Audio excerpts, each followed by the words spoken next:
Welcome to RR Telugu podcast. TS ICET result వచ్చినప్పటి నుంచి చాలామందికైతే వాళ్ళకొచ్చిన ర్యాంక్కి ఏ college వస్తుంది, ఆ కాలేజ్ ఎక్కడుంది, ఆ కాలేజ్ వాళ్ళు మనల్ని తీసుకుంటారా లేదా, ఆ కాలేజ్ కోడ్ ఎంత, అసలు అది ప్రైవేట్ కాలేజా గవర్నమెంట్ కాలేజా, కాలేజ్ ఎప్పుడు ఎస్టాబ్లిష్ అయింది, అందులో ఎంబీఏ అయితే బెటరా ఎంసీఏ అయితే బెటరా, నా నా క్యాస్ట్ రిజర్వేషన్ని బట్టి ఓసీకి అయితే వస్తుందా, బీసీకి అయితే వస్తుందా, అసలు అది కోయెడ్డా లేదంటే ఓన్లీ సపరేట్ బాయ్స్ కాలేజా గర్ల్స్ కాలేజా, ఆ కాలేజ్ ఫీజు ఎంత ఉంటుంది, ఇలా చాలా డౌట్స్ అయితే ఉన్నాయి. అవన్నిటికీ ఆన్సర్ వచ్చేసి ఈరోజు మనం వీడియోలో చూపించబోతున్న ఎక్సెల్ షీట్ అనమాట. ఈ ఎక్సెల్ షీట్లో మీరు ఏ క్యాస్ట్ వాళ్ళు అయినా కూడా రిజర్వేషన్ ప్రకారం కూడా ఆ కాలేజ్ వాళ్ళు ఏ ర్యాంక్ వరకు అయితే మిమ్మల్ని తీసుకుంటారనే కంప్లీట్ ఇన్ఫర్మేషన్ అయితే ఇందులో మీరు చూడబోతున్నారు. For example Adarsh PG college of computer sciences అనుకోండి, మీరు బీసీబీ అనుకోండి, 54,000 ర్యాంక్ వరకు తీసుకుంటారు. ఆ కాలేజ్ ఇన్స్టిట్యూషన్ కోడ్ వచ్చేసి ఏడిఆర్ఎస్, అది మహబూబ్ నగర్లో ఉంది. District code MBN, coed college, private college, 1998లో ఎస్టాబ్లిష్ చేశారు. అందులో ఎంబీఏ అయితే బెటర్. సో ఇలా కంప్లీట్ ఇన్ఫర్మేషన్ అయితే మీ ఎక్సెల్ షీట్లో చూడబోతున్నారు. లాస్ట్ కాలంలో ఎగ్జామ్ ఫీజు కూడా ఉంటుంది. మరి ఎక్సెల్ షీట్ ఎలా చూడాలి అని మీకు డౌట్ రావచ్చు. ఈ వీడియోలో మనం ప్రతి కాలేజ్ గురించి చూసుకోలేం, ప్రతి దాని ఫీజులు డిస్కస్ చేసుకోలేం. కాబట్టి ఎక్సెల్ షీట్ని అయితే కింద డిస్క్రిప్షన్లో ఇస్తున్నాను, తప్పకుండా వెళ్ళి చూడండి. డిస్క్రిప్షన్ చూసాక మీకు కంప్లీట్ నాలెడ్జ్ అయితే వచ్చేస్తుంది. ఏ కాలేజ్ తీసుకోవాలని మీకు కంప్లీట్ ఇన్ఫర్మేషన్ అయితే వచ్చేస్తుంది. కాకపోతే ఇది లాస్ట్ ర్యాంక్ స్టేట్మెంట్, అంటే ఏ కాలేజ్ వరకు ఏ ర్యాంక్ వరకు ఆ కాలేజ్ వాళ్ళు తీసుకుంటారు అనేది ఇందులో ఉంటుంది.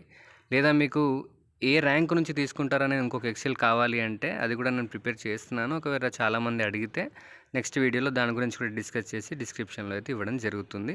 మీకు ఫస్ట్ ర్యాంక్ స్టేట్మెంట్ కూడా కావాలంటే కింద డిస్క్రిప్షన్లో కామెంట్ చేయండి. ఇది 2022 ఎక్సెల్ షీట్ అనమాట. ఎందుకంటే ఈసారిది ఇంకా రాలేదు. సో పోయినసారి గ్రాఫ్ని బట్టి, పోయినసారి రికార్డ్స్ని బట్టి అయితే ఇది తయారు చేయడం జరిగింది. సో 85% ఇదైతే కరెక్ట్గా ఉంటుంది. ఒక 15% వరకు కొంచెం అటు ఇటుగా మార్పులు జరగవచ్చు. సో మీకు ఈ ఎక్సెల్ షీట్లో కొన్ని డిస్క్లైమర్స్ అయితే చెప్పాలన్నమాట. అదేంటంటే ఫస్ట్ వచ్చేసి last rank statement does not reflect the candidates admitted in special reservation categories like PH, NCC, sports and games, children of former personnel, CAP. అంటే పిహెచ్ కానీ, ఎన్సీసీ కానీ, స్పోర్ట్స్ ఆర్ గేమ్స్ ఇలాంటి certificates ఉన్న వాళ్ళకి ఇది వర్తించదు. వాళ్ళకి రిజర్వేషన్ కేటగిరీలో తక్కువ ర్యాంక్ వచ్చినా కూడా కాలేజ్ వచ్చే అవకాశం ఉంటుందన్నమాట. అలాగే every care has been taken to present accurate information. The ranks above are the end of web counselling process and does not indicate the dropouts or smart admissions.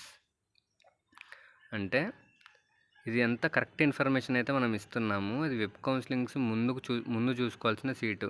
Drop outs గురించి, spot admissions గురించి ఇందులో mention చేయలేదు. కాబట్టి దాన్ని బట్టి కొంతమందికి drop out అయితే ముందు ర్యాంక్ కూడా వచ్చే అవకాశం ఉంటుంది, స్పాట్ అడ్మిషన్లో ముందు ర్యాంక్ వచ్చే అవకాశం ఉంటుంది. సో అవి మనం కన్సిడర్ చేయొద్దు. కాలేజీ చూసుకునే ముందు, వెబ్ కౌన్సిలింగ్కి ముందే ఈ ఎక్సెల్ షీట్ అనేది మీకు పనికొస్తుందని అర్థం. నెక్స్ట్ వచ్చేసి the statement shall be used only for information to assess the mode of opting by candidates and shall in no way reflect the rank up to which seat can be allotted in the present. అంటే candidates choose చేసుకోవడానికి ఏ rank వరకు మా కాలేజ్లో తీసుకుంటాము, ఇక్కడ allotment ఇస్తాము seat అనేది మాత్రమే ఇందులో మెన్షన్ చేయడం జరిగింది. ఇది ఆ ఇన్ఫర్మేషన్ మాత్రం కోసమే చూసుకోవాలి, వేరే ఏ ఇన్ఫర్మేషన్ కోసం కూడా దీన్ని కన్సిడర్ చేయొద్దు అని చెప్తున్నాం. The ranks indicated inclusive of the ranks allotted in the respective consequential vacancies arose to at the final round of allotmentలో ఇది యూజ్ అవ్వచ్చు, అవ్వకపోవచ్చు, ఎందుకంటే వేకెన్సీస్ అటు ఇటుగా ఉంటాయి కాబట్టి. The TSCHE R DT is not responsible for print errors. Excel షీట్లో ఉన్న ప్రింట్ ఎర్రర్స్కి టీఎస్సిహెచ్ఈ ఏమాత్రం బాధ్యత వహించదు. Next, girls are also eligible for boys seats అని ఉంది. అంటే ఇప్పుడు బాయ్స్కి కొన్ని సీట్లు, గర్ల్స్కి కొన్ని సీట్లు అని కేటాయించబడతాయి. ఒకవేళ బాయ్స్ తక్కువ మంది ఉన్నారు, చాలా సీట్లు ఖాళీ ఉన్నాయంటే అవి గర్ల్స్ కూడా తీసుకోవచ్చు. So girls are also eligible for boys seats అనమాట. నెక్స్ట్ వచ్చేసి in terms of GOM/S42 higher education department dated 18/5/2009, 15% unreserved seats are filled first with combined merit list of candidates followed by 85% seats with local candidates. అంటే first 15% unreserved seats అనేది merit ఆధారంగా పరిగణించబడతాయి. ఆ తర్వాత మిగిలిన 85% సీట్స్ని మాత్రమే లోకల్ క్యాండిడేట్స్కి ఇస్తారు. అంటే లోకల్ క్యాండిడేట్స్ అంటే ఆ ఊరు వాళ్ళని కాదు, తెలంగాణ మొత్తం కన్సిడర్ చేస్తారని అర్థం. Next, NA means not applicable. NA అంటే నాట్ అప్లికబుల్ అని ఉంది. అక్కడక్కడ మీకు ఎన్ఏ అని ఉంటుంది, దాని అర్థం నాట్ అప్లికబుల్ అని. Tuition fee mention is for academic year 2022-23. దీనిలో మెన్షన్ చేసిన ట్యూషన్ ఫీజెస్ అన్నీ కూడా 2022-23 యొక్క ట్యూషన్ ఫీజెస్. ఇప్పుడు కొంచెం ఒక 15-20% అటు ఇటుగా ఫీజులో మార్పులు ఉండొచ్చు. Please note this point. So మీకు 2022 ఫస్ట్ ర్యాంక్ స్టేట్మెంట్ కూడా కావాలి అంటే కింద కామెంట్ చేయండి. డెఫినెట్గా దానిపైన కూడా ఒక వీడియో అయితే చేద్దాం, ఎక్సెల్ షీట్ని అయితే ప్రొవైడ్ చేద్దాం.